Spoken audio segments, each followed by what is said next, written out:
That's the sound of a padlock snapping shut on my own gate, the crunch of gravel under boots as some hired security walks away, leaving me trapped on my own property like a prisoner. The whiff of diesel exhaust hangs in the mountain air from trucks that suddenly can't get home. Picture this. You're a stubborn 58-year-old widower who's fought for this land his whole life, minding your own business on property your grandfather left you. Then Victoria, with her clipboard and smug grin, brands your cabin unfit and literally locks you inside your own community. Big mistake. See, what Victoria and her cronies didn't bother to research was that weathered concrete bridge everyone uses to get in and out, the sole lifeline connecting 47 fancy homes to the outside world. Yeah, I own that, every square inch. What would you do if neighbors locked you on your own land? Ever been trapped by your own HOA? Share your revenge story below. My name is Ezra Blackwood, and 6 months ago I thought the worst thing that could happen to me already had. My wife Margaret died after 40 years of marriage, leaving me with a hole in my chest the size of Colorado. So I did what any broken man would do. I ran. Packed up our Denver suburban life and moved to my grandfather's old cabin in Pine Ridge Estates, up in the mountains where the scent of pine and frost still clings to my grandfather's old land. 47 fancy homes dot the mountainside, all linked to the world by one concrete bridge. My concrete bridge, though I didn't know that yet. Most residents are weekend warriors or retirees playing mountain man with designer flannel. A few of us live here year-round, minding our own business. We had an informal HOA that handled snow plowing. Keyword, had. Enter Victoria Thornfield, 52, recently relocated from Denver with her smug lawyer husband Marcus and entitled son Bradley, who eyed my land like a prize. Victoria brought one unshakable belief. She was born to rule over lesser mortals. Rumor was she wanted my land for a developer's pet project, luxury condos with mountain views. Within 6 months, Victoria had engineered herself into HOA president. Her platform? Elevating community standards. Translation, clearing out anyone who didn't fit her suburban fantasies. The click of her designer heels on my wooden porch announced her first visit. Cream-colored pantsuit, leather portfolio, Bradley smirking behind her like this was all some game. "Mr. Blackwood," she said, skipping pleasantries, "I'm here about your property compliance issues." I looked around my grandfather's 40 acres, hand-built log cabin, workshop where 3 generations had fixed everything from tractors to heartbreak, gardens that had fed our family since the 1940s. "What issues?" She flipped open that portfolio like a prosecutor. "Your cabin needs fresh paint. The workshop is an eyesore. Those gardens are inappropriate for a community of this caliber. Frankly, the entire aesthetic is dragging down property values." Now, I'm not a man who loses his temper easily. Margaret always said I had the patience of a saint and the stubborn streak of a mule. But listening to this woman insult 3 generations of my family's work, the creak of my grandfather's old rocking chair seemed to whisper warnings in the mountain wind. "This cabin has been in my family for 80 years, I said quietly. "My grandfather built it with his own hands. My father raised me here." "You want me to change it because it doesn't match your suburban fantasies?" Victoria's smile was sharp as broken glass. "Mr. Blackwood, we all have sentimental attachments, but progress requires sacrifice. I'm sure you understand." "I understand perfectly. The answer is no." She closed the portfolio with a snap. Bradley chuckled behind her. "We'll see about that." 2 weeks later, an official envelope appeared in my mailbox. Some anonymous citizen had filed complaints with Jefferson County about unpermitted structures on my property. The county inspector, a nervous kid who kept apologizing, explained that every building needed current permits and architectural surveys. The bitter taste of morning coffee turned to ash as I calculated $3,200 in fees for permits on buildings that had stood longer than most Pine Ridge residents had been alive. Victoria's first shot across the bow. But here's what she didn't know about the Blackwood family. We don't roll over for bullies. My grandfather fought claim jumpers in these mountains. My father stood up to corrupt county officials who tried to steal our water rights.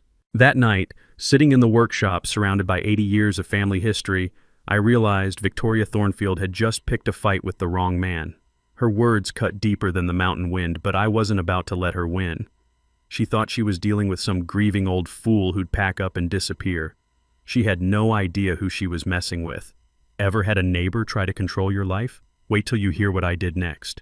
Victoria didn't waste time savoring her permit victory. 3 days after I wrote that $200 check, she struck again. This time, she brought a surveyor, her brother-in-law naturally, to re-establish proper property boundaries. I was drinking my morning coffee when I heard the whir of surveying equipment cutting through the mountain silence. Through my kitchen window, I watched Victoria's brother-in-law, smirking like her, set up his shoddy transit on what I knew damn well was my land. "Morning," I called out, walking over with my coffee still steaming in the cold air. "Mind telling me what you're doing on my property?" Victoria's brother-in-law had the surveying skills of a drunk GPS and twice the arrogance. "We're resurveying community green space," he said, not bothering to look up. "Seems there's been some confusion about boundaries." "No confusion here. My property line runs 20 feet past that oak tree. Been that way since 1943, long before this community existed." He finally looked at me, that family smirk widening like he was enjoying some private joke. "Well, according to our instruments, you've been encroaching on community property for years. Amazing what proper equipment reveals." The younger assistant looked nervous, constantly checking his notes and glancing between his boss and me. Smart kid. He could smell the bullshit even if he wasn't brave enough to call it out. Within hours, Victoria's brother-in-law had discovered that my property line was mysteriously 20 feet smaller than it had been for 80 years. By the next afternoon, a crew was installing an 8-foot privacy fence, not on the disputed line, but 15 feet onto my land. The thunk of fence posts being driven into frozen ground echoed like gunshots across the mountain. Each post felt like a stab at Margaret's memory, but I wasn't about to let Victoria win this psychological warfare. The fence blocked my family's hiking trail access and positioned itself perfectly to kill my workshop's morning sunlight, destroying 80 years of Blackwood routines with surgical precision. Mrs. Holloway appeared at my elbow around 3 o'clock, carrying a thermos of hot coffee and wearing the worried expression of someone who'd seen enough small-town politics to know how these things end. "This isn't right, Ezra," she whispered, squeezing my arm with surprising strength. "That fence is clearly on your land. We're with you, honey." Then she glanced nervously toward Victoria's house, where curtains twitched in an upstairs window, and hurried away like she was afraid of being seen consorting with the enemy. That evening I called Becker and Associates, the county's most respected surveying firm. Tom Becker himself had surveyed half the properties in Jefferson County, including several that had gone to court. Cost me $800, money I didn't really have, but by Friday morning I had ironclad proof. Victoria's fence sat 15 feet inside my property line. But here's where my 40 years of engineering kicked in. When you've spent your career building bridges, dams, and roads, you learn that the devil lives in old documentation everyone forgets about. Infrastructure has memory, and that memory lives in county courthouses and dusty file cabinets.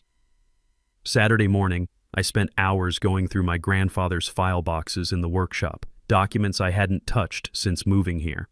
The crackle of old paper documents revealed genuine treasure. Grandpa's original 1943 mining claim, complete with something called an exclusive easement for bridge and road maintenance, the only way in or out of Pine Ridge. Monday morning at the courthouse confirmed what those yellowed documents suggested. Every legal filing since 1978 referred to the current concrete bridge as sitting on an existing private easement granted by E. Blackwood Estate. The bridge everyone took for granted? The one connecting all 47 fancy homes to civilization? That would be me. I owned the bridge. Victoria, meanwhile, wasn't sitting idle.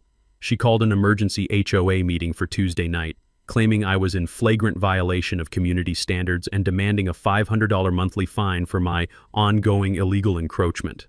The buzz of fluorescent lights in the community center made everyone look corpse pale as Victoria clicked through slides on her laptop like a corporate executioner presenting quarterly layoffs. Most residents sat silent, half terrified of becoming her next target, half simply absent to avoid taking sides. "Mr. Blackwood has been trespassing on community green space for years," she announced with the authority of someone who'd never been challenged. "His illegal encroachment must be corrected immediately, with monthly penalties until compliance." My hands shook slightly as I stood, not from fear but from the effort of controlling my temper, but my voice stayed rock steady. "Victoria, I think there's been a misunderstanding. The survey is crystal clear, Mr. Blackwood." "Oh, it's clear all right." I walked to the front of the room, pulling out my independent survey and spreading it on the table.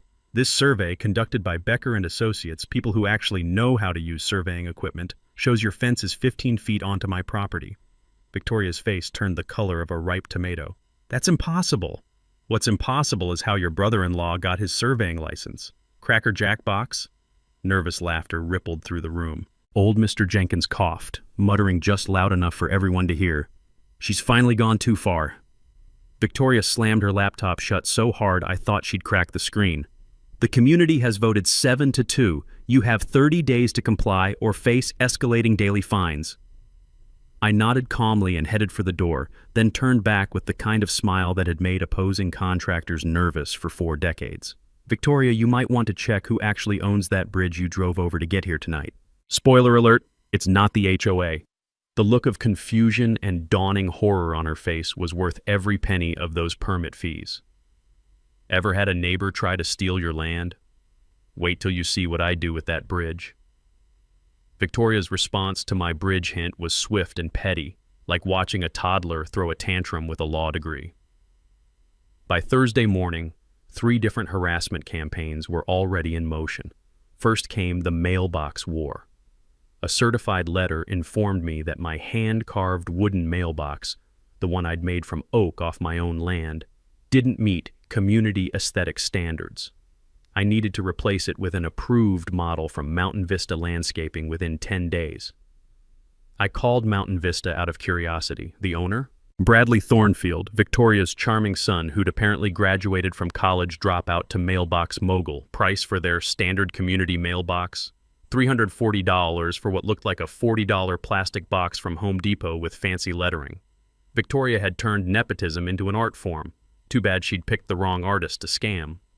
The smell of wood stain filled my workshop as I spent the weekend building a mailbox that would make the Smithsonian jealous. Hand-carved mountain scenes, weather-sealed cedar, bronze hardware, the works. It exceeded every requirement in their guidelines and cost me $30 in materials. Victoria's reaction: wood wasn't professional enough for Pine Ridge's image. Apparently craftsmanship was now a violation. Next came the garbage games. Suddenly Pine Ridge Waste Management was skipping my pickup due to route efficiency optimization. Funny how my garbage can was the only one being optimized right off their route. The crunch of gravel under my boots became my Tuesday morning soundtrack as I hauled trash to the community dumpster, which Victoria had conveniently relocated to Siberia. The garbage truck driver, a guy named Pete, pulled me aside one morning. "This is bullshit, Mr. Blackwood," he whispered, glancing around. "Lady called my boss, made threats about our contract. I'm sorry, man." Then came the firewood harassment. An anonymous complaint claimed my excessive firewood storage created a fire hazard.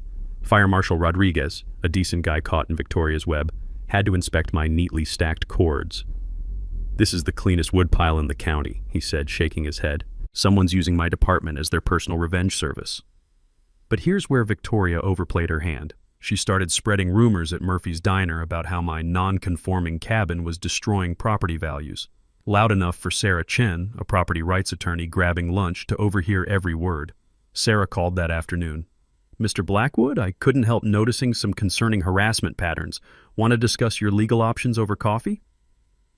While Victoria played mailbox dictator, I was building a case. Every interaction got documented with military precision. Every phone call recorded. Colorado's a one-party consent state, and brother, was I consenting. I requested 5 years of HOA meeting minutes, discovering Victoria's greatest hits album. The Kowalskis, harassed about landscaping until they fled. Mrs. Patterson, health violations about her cat until she moved to assisted living. The Garcias, months of torture about their vegetable garden until they sold at a loss. Victoria wasn't just a bully, she was a serial property predator. But the real bombshell came when Sarah started digging into that bridge maintenance contract. County records showed $180,000 annually going to Pine Ridge Community Infrastructure LLC for bridge upkeep. Want to guess who owned that LLC? I'll give you one hint. She rhymes with Victoria. For 15 years, this woman had been stealing my bridge maintenance money. $2.7 million plus interest, plus the satisfaction of knowing I could legally shut down her entire scam with one phone call. The rustle of legal documents became my lullaby as Sarah explained my nuclear options. "Ezra, this isn't just harassment anymore. We're looking at wire fraud, embezzlement, and racketeering." Victoria's panic showed when she called another emergency meeting, proposing a special assessment to buy out my problematic property for exactly $3,100. the amount of those permits she'd forced me to buy. Highway robbery with a gavel and a smile. The meeting was half empty. Victoria's reign of terror had people scared to show up. But Mrs. Holloway marched in like she was storming Normandy, followed by the Rodriguez family and Jake Morrison. "This harassment has to stop," Mrs. Holloway declared, standing with more backbone than people half her age. "Ezra Blackwood is a good man, and we all know it." Victoria's mask slipped. "Mrs. Holloway, perhaps you don't understand what's at stake." "I understand bullying perfectly," the old woman fired back. "Lived through it for 83 years. The taste of impending victory was sweeter than Margaret's apple pie as I watched Victoria's empire crack. But I stayed quiet, taking notes. Sometimes the best strategy is letting your enemies hang themselves with their own rope. After the meeting, Jake Morrison caught my arm in the parking lot. "Ezra, whatever you're planning." "I'm in. We've all had enough," Mrs. Holloway nodded. "Time to remind Victoria who really runs this mountain." I shook their hands, thinking about that bridge and $2.7 million in stolen money. Victoria thought she was playing chess with a grieving old man. She had no idea she'd been playing with a demolitions expert. Victoria's next move proved she'd completely lost her mind. Instead of backing down after the disastrous community meeting, she doubled down like a Vegas gambler betting the mortgage on snake eyes. Monday morning, I woke up to the sound of construction. Not the gentle tap-tap of a neighbor fixing a fence, but the industrial clang of metal gates and electronic equipment being installed at our community entrance. By noon, Pine Ridge had its very own electronic gate system, complete with keypads, cameras, and a guard shack that looked like it belonged at Guantanamo Bay. Victoria stood beside it in her designer jacket, directing workers like Napoleon deploying cannons, if Napoleon had worn Louboutins and carried a clipboard. "Security upgrade," she announced to anyone who'd listen. "For everyone's protection." The kicker? My access code mysteriously expired that same afternoon. I returned from a supply run to find myself locked out of my own community. The gate's red light blinked at me like a robotic middle finger, and the intercom crackled with the voice of some rent-a-cop who'd clearly been briefed. "Sorry, sir. System error," he said, sounding about as sorry as a tax collector. "Gonna take several days to fix. Maybe call the HOA president." The metallic taste of pure rage filled my mouth as I sat in my truck, watching my neighbors drive past with codes that worked perfectly. This wasn't just harassment anymore. Victoria had turned my home into Alcatraz, and I was the only prisoner. Mrs. Holloway rolled down her window, looking like she wanted to storm the gate with a rolling pin. "Ezra, this is criminal. I'm calling that woman right now."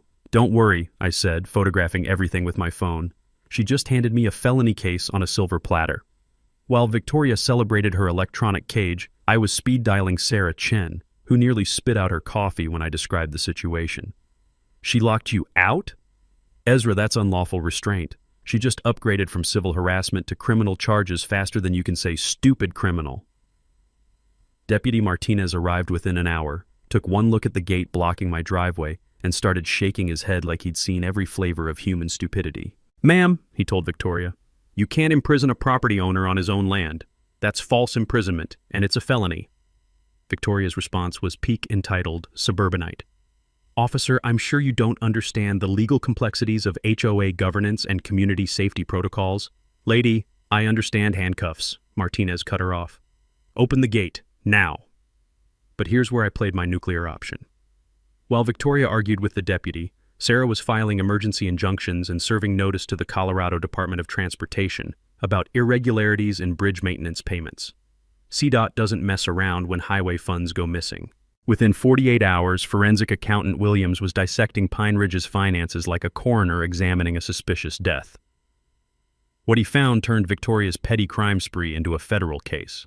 Her family had been running Pine Ridge like the Corleone family ran Vegas, if the Corleones had worn cardigans and driven Lexus SUVs. Brother-in-law's surveying, $200,000 in phantom work. Son Bradley's landscaping, $150,000 in inflated contracts. Husband Marcus's legal fees, $89,000 for routine paperwork that should have cost $5,000. Combined with the bridge payments, Victoria had stolen over $3.5 million from her own neighbors.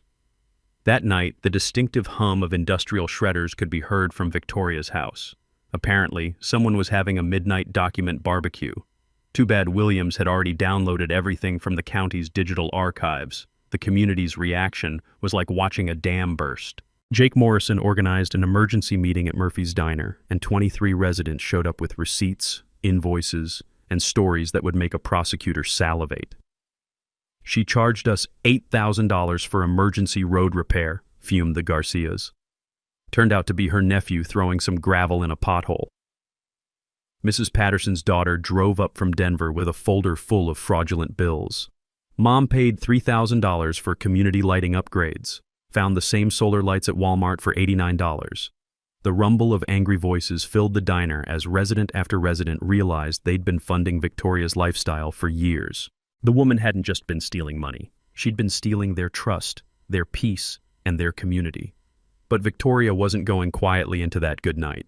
Her panic response was scheduling an emergency Friday meeting to demand the community purchase bridge rights from me for $50,000, roughly 1% of what she'd stolen. By Thursday, local reporter Kate Morrison was sniffing around with questions about financial irregularities in Mountain HOA. The Jefferson County Tribune was planning a front-page exposé, Queen of the Mountain, How One Woman Stole a Community's Soul.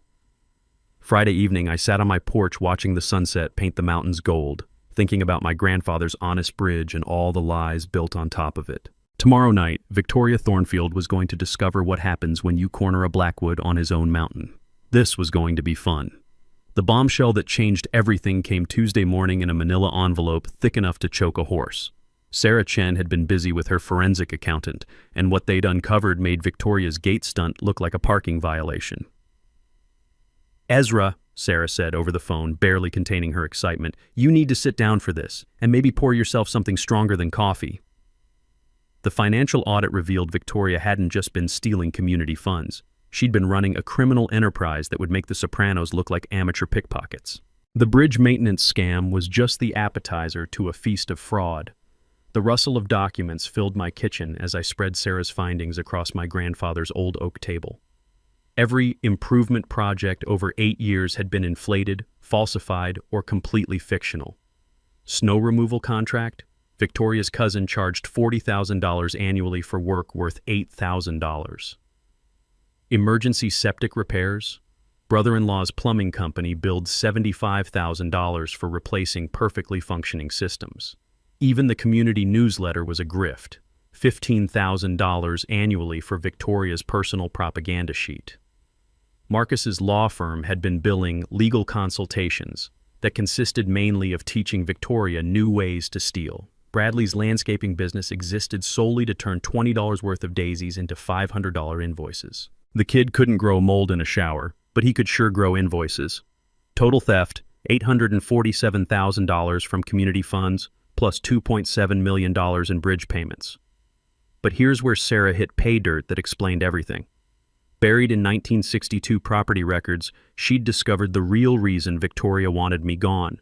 My grandfather's original 40 acres had included Victoria's current lot. He'd lost it in a poker game to her late father-in-law, Theodore Thornfield Sr. Family legend said Grandpa suspected cheating but couldn't prove it, a busted straight against a suspiciously convenient full house. The bitter taste of 60-year-old betrayal filled my mouth as the pieces clicked together.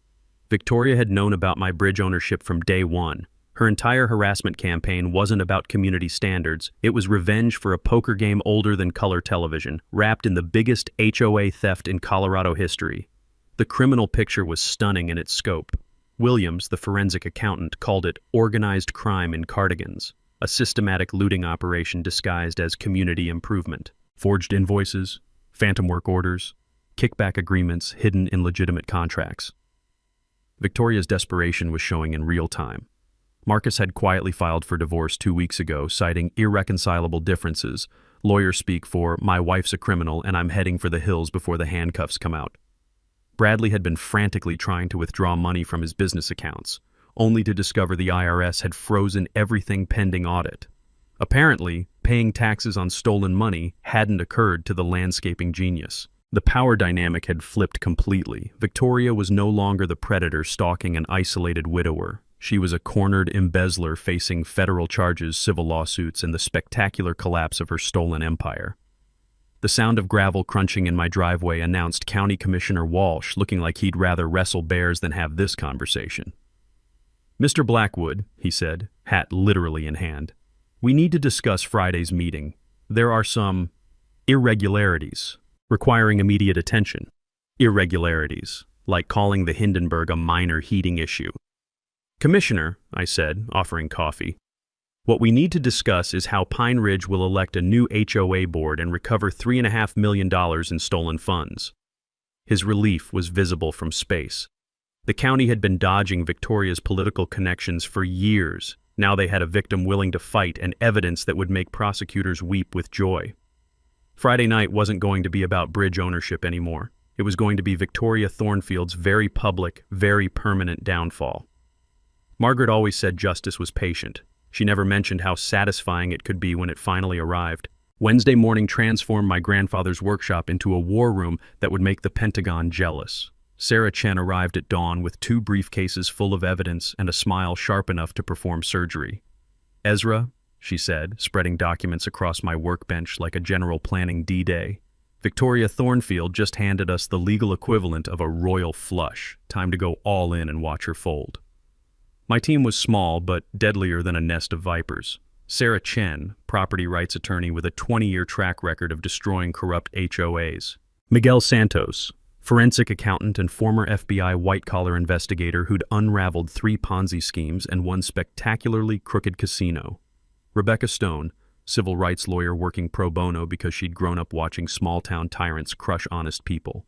And my ace in the hole, retired Judge Hamilton Gray, my old Army buddy who knew every legal loophole in Colorado, and a few that weren't in the books yet. The aroma of fresh coffee and impending justice filled the workshop as we laid out our battle plan. Maps of property boundaries covered one wall. Financial flowcharts showing Victoria's elaborate money laundering covered another. Timeline charts documenting 8 years of systematic theft lined the third wall like a prosecutor's wet dream. "This isn't just about your bridge anymore," Rebecca said, pointing at the evidence with the enthusiasm of a kid unwrapping Christmas presents. "Victoria's created a textbook RICO case. We're talking federal racketeering charges." The financial strategy was beautiful in its devastating simplicity. I could legally close the bridge tomorrow, turning Pine Ridge into an expensive island. The structure needed $400,000 in deferred maintenance, work Victoria had been collecting money for while apparently using it to fund her Botox addiction instead. "Here's the gorgeous part," Miguel explained, his calculator clicking like a casino slot machine hitting jackpot.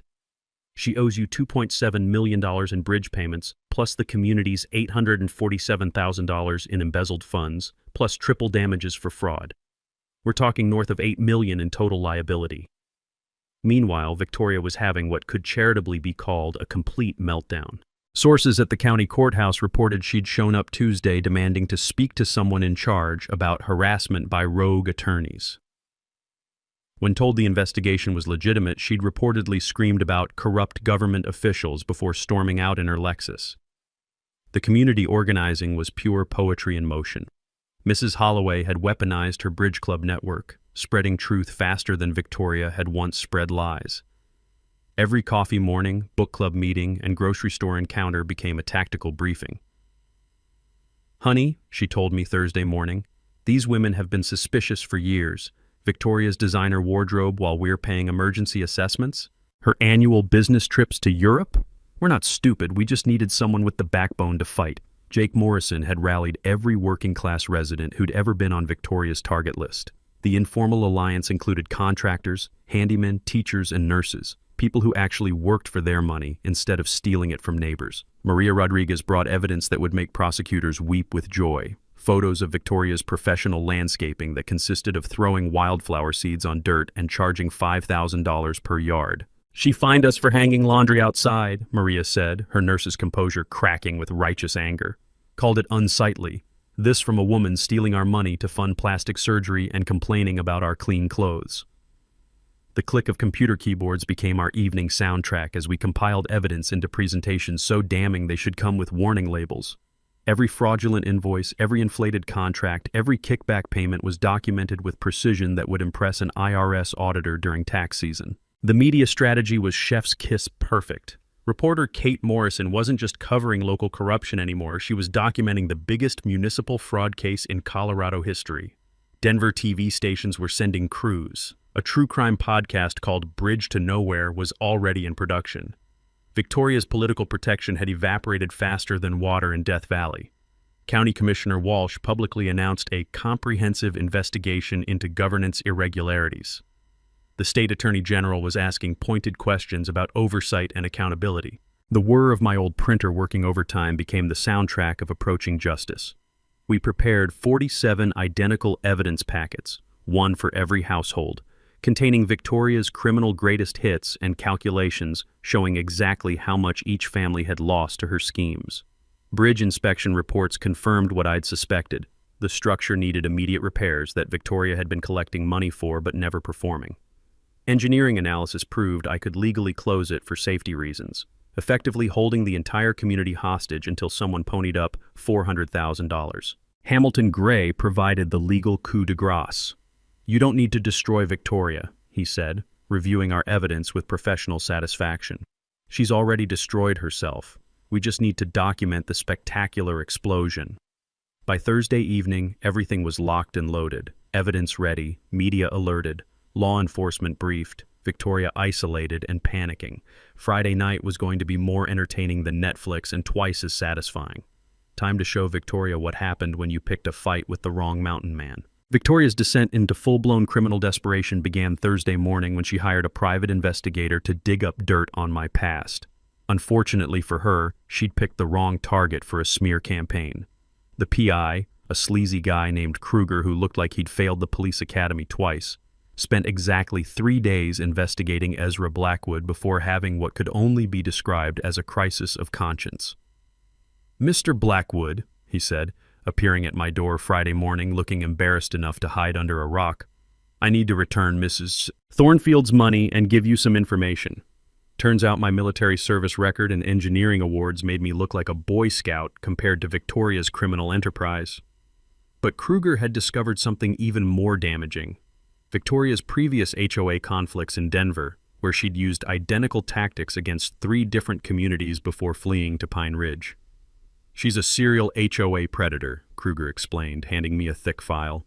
"Denver, Colorado Springs, Boulder, same pattern every time.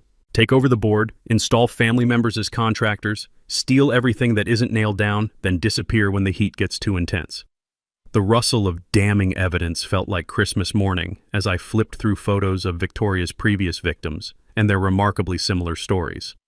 But Victoria wasn't done making catastrophically stupid decisions. Thursday afternoon, she approached County Inspector Williams with an envelope containing $5,000 in cash and a suggestion that my cabin might have structural issues requiring immediate condemnation. Williams, an honest civil servant with 30 years of experience and zero tolerance for corruption, immediately reported the bribery attempt to the district attorney's office. "Ma'am," he told Victoria, "I've seen some desperate people in my time, but trying to bribe a county official is a new level of stupid. Have a nice day and expect a visit from some folks with badges." Meanwhile, I was playing the longest chess game of my life. While Victoria panicked and committed felonies, I was quietly installing security cameras around the bridge approaches and contracting with Peterson Engineering for a routine safety inspection that would document every expensive repair Victoria had been avoiding. The bridge inspection results were damning: structural degradation that should have been addressed annually, drainage issues that could cause foundation problems, railing systems that violated current safety codes. Total repair cost: exactly the $400,000 Victoria had been stealing for maintenance. The mechanical whir of Peterson's equipment echoed across the valley as they documented 8 years of deferred maintenance that Victoria had been collecting money for while spending it on designer handbags. Sarah Chen arranged with the Colorado Department of Transportation for emergency access protocols, basically legal permission to close the bridge if safety concerns required it. CDOT was thrilled to cooperate, considering they'd been unknowingly funding Victoria's shopping sprees with highway maintenance money. Victoria's family was imploding spectacularly. Marcus had moved out Tuesday night, taking nothing but his law books and his dignity. Bradley was frantically trying to liquidate his fake landscaping business before the IRS seized everything. Even Victoria's sister Patricia, a Pine Ridge board member, resigned in a letter that basically said, "I can't be associated with this criminal anymore." The community intimidation campaign was Victoria's final desperate gambit. Anonymous threatening letters appeared in mailboxes of my supporters, warning about consequences for supporting troublemakers. Social media harassment targeted Maria Rodriguez and Jake Morrison with fake accounts posting personal information and veiled threats. The scratch of security camera installation in pre-dawn darkness became my new morning routine as I documented every act of harassment. Victoria was creating evidence against herself faster than a criminal justice textbook could catalog felonies. But her biggest mistake was underestimating Mrs. Holloway's tech-savvy college grandson, Tommy, who traced the anonymous harassment back to Victoria's home IP address in about 20 minutes. "Grandma," Tommy announced at Sunday dinner, "your HOA president is really bad at cybercrime." The digital forensics revealed Victoria had been using her home computer to create fake social media accounts, send threatening emails, and even post fake negative reviews of local businesses that supported me. She'd left an electronic trail that would make prosecutors dance with joy. Sheriff's deputies arrested Bradley Tuesday afternoon for vandalizing the Rodriguez family car, caught on 3 different security cameras spray painting "traitors" across their windshield. The kid pleaded guilty immediately, probably hoping cooperation would reduce his mother's inevitable sentence. The buzz of legal documents being served became Pine Ridge's new background noise as process servers delivered subpoenas to Victoria's remaining allies. Criminal charges were being filed faster than she could hire lawyers to defend against them. By Wednesday, Victoria was calling emergency meetings that nobody attended, sending emails that nobody answered, and making threats that nobody feared. Her reign of terror had collapsed into a one-woman pity party with an audience of 0. The final straw came when she attempted to call the FBI to report me for domestic terrorism and threatening critical infrastructure.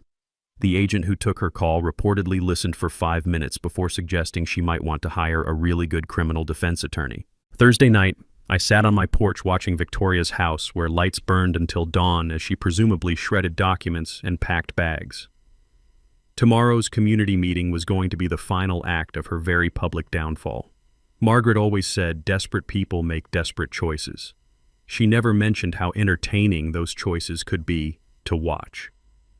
Victoria's final week of freedom was a masterclass in how not to handle criminal exposure. Instead of quietly disappearing like a smart felon, she chose the scorched earth approach, apparently convinced that if she couldn't have Pine Ridge, nobody could. Monday morning brought her most delusional scheme yet, dissolving the entire HOA to avoid prosecution. She filed emergency paperwork with the county claiming irreconcilable governance disputes and community safety concerns required immediate dissolution of Pine Ridge Estates as a legal entity. Her logic was spectacular in its stupidity. If there was no HOA, there could be no embezzlement charges. Unfortunately for Victoria, dissolved organizations don't magically erase felony convictions, and missing money doesn't undisappear because you file paperwork. The acrid smell of desperation hung over Pine Ridge like smoke from a tire fire as Victoria made increasingly erratic public appearances. Tuesday afternoon, she was spotted at Murphy's Diner loudly demanding the owner stop serving people who are destroying our community. When Murphy pointed out that feeding people was literally his job, Victoria screamed about harassment by radical elements and stormed out without paying her check. The false police reports started Wednesday. Victoria called 911 claiming I was making terrorist threats against community infrastructure because I'd mentioned my bridge ownership at the grocery store. She reported suspicious activity at my workshop because I was building evidence charts. She even claimed I was trespassing on community property when I walked my own land. Sheriff Martinez, who'd been dealing with Victoria's hysteria for weeks, finally lost patience. "Ma'am, filing false reports is a crime. Continue this behavior and you'll be arrested for misusing emergency services." But Victoria's masterstroke of stupidity was attempting to sell her house for 40% below market value to escape before property values collapse completely. The fire sale attracted exactly 0 buyers once they researched the property's legal complications. "Would you buy a house?" Jake Morrison asked me with a grin, "where the only road out might be owned by someone the seller's been harassing for months?" The sound of moving trucks became Pine Ridge's background noise as Victoria frantically tried to liquidate assets before they could be seized. Unfortunately, the court had frozen her accounts pending the embezzlement investigation, leaving her watching movers repossess furniture she couldn't afford to keep. The media war escalated when Victoria contacted Channel 7 News with a sob story about being victimized by a dangerous neighbor with mental health issues. Reporter Jessica Walsh arrived expecting a human interest story and instead discovered the biggest municipal corruption case in Colorado history. Mrs. Thornfield, Walsh said during what Victoria thought would be a sympathetic interview, are you aware that federal investigators have identified you as the primary suspect in a multi-million-dollar embezzlement scheme? Victoria's on-camera meltdown went viral within hours. Her shrieking about fake news and government conspiracies while standing in front of her mansion, purchased with stolen HOA funds, became the poster child for entitled criminal delusion. The community revolt reached critical mass Thursday when Victoria showed up uninvited at my property demanding immediate negotiations to resolve this misunderstanding. She'd apparently convinced herself that charm and entitlement could fix federal criminal charges. Ezra, she said, standing on my porch in a designer outfit that cost more than most people's cars, surely we can work something out between reasonable people. Victoria, I replied, camera rolling to document everything. Reasonable people don't steal $3.5 million from their neighbors. Her mask finally slipped completely. You have no idea what you've done, she screamed. I'll burn this whole place down before I let you destroy everything I've built. The crack in her voice revealed someone finally understanding that consequences were real and unavoidable. Mrs. Holloway, who'd been walking by with her daily constitutional, stopped to witness Victoria's complete psychological breakdown. Honey, the old woman said with devastating gentleness, what you built was made of lies and stolen money. It was always going to fall down. Victoria's response was to threaten legal action against everyone involved in this conspiracy. When I pointed out that her husband had filed for divorce and her son was facing criminal charges, she began screaming about corrupt judges and rigged systems. The final confrontation was scheduled for Friday night's emergency meeting, Victoria's last chance to control the narrative before criminal charges were filed. She'd sent emails to every resident promising shocking revelations about dangerous elements threatening our community. What she didn't know was that 43 of 47 households had already received our evidence packets. The shocking revelations were going to be about her, not me. The taste of inevitable victory was sweeter than anything I'd experienced since Margaret's apple pie. Tomorrow night, Victoria Thornfield would face a room full of people she'd been robbing for years, armed with proof of every crime she'd committed. Friday evening, I sat on my porch watching lights burn late in Victoria's windows as she presumably practiced whatever lies she planned to tell. The mountain was silent except for wind through the pines and the distant sound of justice approaching like thunder. Margaret used to say that truth always finds a way. She never mentioned how satisfying it would be to watch it arrive. Friday night, the Pine Ridge Community Center looked like a cross between a town hall meeting and a public execution. 200 people packed into a space designed for 50, with regional TV crews setting up cameras and sheriff's deputies positioned strategically around the room. Victoria arrived fashionably late in her Lexus, apparently still believing she could control the narrative.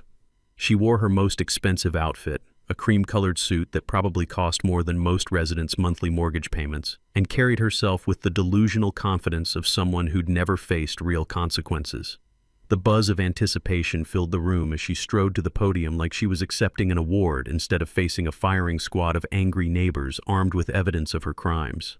Ladies and gentlemen, Victoria began, her voice projecting the artificial authority she'd wielded for years. I've called this emergency meeting to address the malicious attacks against your elected leadership and the dangerous elements threatening our community's safety. The crowd's reaction was immediate and hostile. Shouts of, "Where's our money?" and "Thief!" erupted from the audience. Mrs. Rodriguez stood up, holding her evidence packet like a weapon. Victoria, we know about the fake landscaping bills. We know about the bridge money. We know about everything. Victoria's composure cracked slightly, but she pressed on with her prepared lies. These accusations are the desperate attempts of a disturbed individual who— That's enough. My voice cut through her babbling like a knife through butter. The room fell silent as I stood up, holding a manila folder thick enough to choke a horse. The click of my boots on the wooden floor echoed as I walked to the front of the room. Behind me, Sarah Chen wheeled in a cart loaded with evidence boxes. Miguel Santos set up a laptop connected to the overhead projector. The cavalry had arrived. Ladies and gentlemen, I said, turning to face the crowd, let me tell you about a bridge. I opened the folder and pulled out my grandfather's 1943 mining claim documents, holding them up for everyone to see. This is the deed that proves my family has owned the bridge connecting Pine Ridge to the outside world for 81 years. Gasps rippled through the audience. Victoria's face went from confident to confused to horrified in the span of 3 seconds. For the past 15 years, I continued, the Colorado Department of Transportation has been paying bridge maintenance fees to Pine Ridge Community Infrastructure LLC. That's Victoria's shell company. She's been stealing money that legally belongs to me, $2.7 million. The projector screen lit up with financial documents showing every fraudulent payment.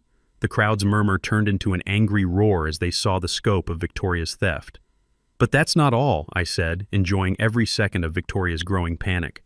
Mrs. Thornfield has been running a criminal enterprise disguised as community improvement. Every project, every contract, every special assessment, all of it designed to funnel your money into her family's pockets. Miguel stepped forward with a laser pointer, highlighting the financial flowcharts showing Victoria's embezzlement network. Total theft from community funds, $847,000 over 8 years. Brother-in-law's surveying company, son's landscaping business, husband's legal fees, all inflated by hundreds of %. Victoria tried to interrupt. These are fabricated documents. This is a conspiracy to... Ma'am, Sheriff Martinez said, stepping forward with handcuffs gleaming under the fluorescent lights. You have the right to remain silent. I'd suggest using it. The room erupted in applause as Martinez read Victoria her rights. Criminal charges, embezzlement, fraud, bribery, filing false police reports, and racketeering. Federal prosecutors were preparing additional charges related to interstate wire fraud and money laundering. The metallic click of handcuffs closing around Victoria's wrists was the sweetest sound I'd heard since Margaret's laughter. The woman who'd tried to destroy my life was finally facing justice for her crimes. "You can't do this," Victoria screamed as deputies led her toward the door. "I'll fight this. I'll appeal. Victoria," I called out, stopping her mid-rant. "You might want to save your energy. You're going to need a really good lawyer." The crowd's laughter followed her out the door and into the patrol car, where camera flashes documented the end of her reign of terror. County Commissioner Walsh took the podium to announce the immediate dissolution of Victoria's HOA board and the appointment of an interim governance committee. Criminal prosecutors would work with federal investigators to recover stolen funds and return them to the community. "Mr. Blackwood," he said, turning to me, "what are your intentions regarding bridge access?" I stood up, looking at the faces of neighbors who'd suffered under Victoria's tyranny for years. "The bridge will remain open, but Pine Ridge is going to purchase proper ownership for fair market value, $50,000. That money will go directly into a community scholarship fund." The standing ovation lasted 5 minutes. Mrs. Holloway wiped tears from her eyes. Jake Morrison pumped his fist in the air. Maria Rodriguez hugged her children, finally free from Victoria's harassment. The flash of camera bulbs documented the moment Pine Ridge reclaimed its soul from a thief who'd nearly destroyed it. Outside, Victoria's patrol car disappeared into the mountain darkness, carrying away 8 years of corruption and fear. Justice had finally come to Pine Ridge, and it had arrived in handcuffs. 1 month later, Victoria Thornfield stood in Jefferson County Court wearing an orange jumpsuit that clashed spectacularly with her designer sensibilities. She pleaded guilty to embezzlement, fraud, and bribery charges rather than face a trial that would have lasted months and embarrassed her even more publicly. Judge Hamilton Gray, my old Army buddy, now presiding over Victoria's sentencing, showed no mercy for HOA tyrants who robbed their neighbors. 3 years in state prison, $3.5 million in restitution, and 500 hours of community service cleaning highways. Marcus had already fled to Denver with his tail between his legs, while Bradley was working minimum wage at a gas station, apparently learning what honest work looked like for the first time in his privileged life. The sound of children's laughter now filled the space where Victoria's mansion once stood. The community had purchased the foreclosed property and converted it into Pine Ridge's first public park, complete with playgrounds, picnic areas, and a memorial garden honoring honest governance and neighbor cooperation. The bridge renovation became Pine Ridge's greatest community project. Residents volunteered weekends to help with everything from concrete work to painting railings. Jake Morrison coordinated the construction, Mrs. Holloway organized meal delivery for volunteers, and Maria Rodriguez's nursing skills came in handy for inevitable construction injuries. The new HOA board, elected in a landslide vote for transparency, implemented revolutionary concepts like competitive bidding, public financial records, and monthly meetings with actual citizen participation. The difference was stunning. Community projects that Victoria had priced at $50,000 were being completed for $8,000 by honest contractors grateful for legitimate work. Property values increased 15% within 6 months as word spread about Pine Ridge's transformation from corruption to cooperation. New residents were specifically attracted to the community's commitment to democratic governance and financial transparency. The waiting list for homes grew longer than a grocery store line during a blizzard. My personal transformation surprised everyone, especially me. Grief-induced isolation had given way to reluctant leadership as residents kept asking for advice on everything from contractor disputes to municipal politics. The workshop became an informal community center where neighbors gathered to solve problems the old-fashioned way, by talking to each other like human beings. The scent of fresh coffee and friendship replaced the bitter taste of conflict as Pine Ridge healed from Victoria's reign of terror. Mrs. Holloway's widowed sister Sarah and I had been spending considerable time together, sharing stories about loss, resilience, and second chances that life sometimes offers when you least expect them. The ripple effects spread far beyond our mountain community. Bridgegate became a case study in property rights law schools across the country. The Colorado legislature passed the Pine Ridge Act, requiring HOA financial audits and criminal background checks for board members. Other communities facing similar corruption began calling for advice on fighting back against petty dictators.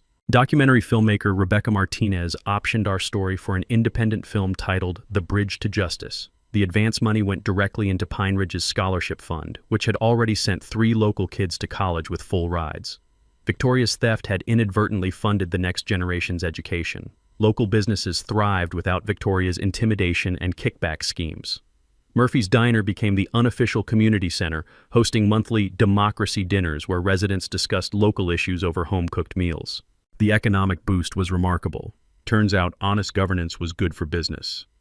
Justice served came with a side of sweet irony. Victoria was released after 18 months for good behavior, forced to live in a studio apartment and work retail while banned from serving on any board or nonprofit organization. She'd become a cautionary tale about unchecked power and greed, exactly what she deserved. The crisp mountain air carried the sounds of a healthy community as I sat on my porch one evening, watching the sunset paint the peaks gold. My phone rang with another call from a desperate homeowner in Arizona facing similar HOA corruption, water rights this time, instead of bridge ownership. Mrs. Holloway, now serving as Pine Ridge's democratically elected president, stopped by with fresh apple pie and encouragement. "Ezra, that Arizona community needs you. We've got things handled here." I looked at the bridge spanning the valley, now properly maintained and honestly governed, connecting homes where neighbors actually talk to each other instead of scheming against each other. "What do you think, Margaret?" I whispered to the mountain wind. The answer came in the form of children playing in Victoria's former garden, their laughter echoing across water flowing freely under an honest bridge. Time to help another community learn that sometimes the little guy wins, but only when they fight smart instead of fighting angry. Share your HOA nightmare story below. Your experience might help someone else fight back. Subscribe for more stories about ordinary people standing up to corrupt authority. Because sometimes justice wears work boots and carries surveying equipment.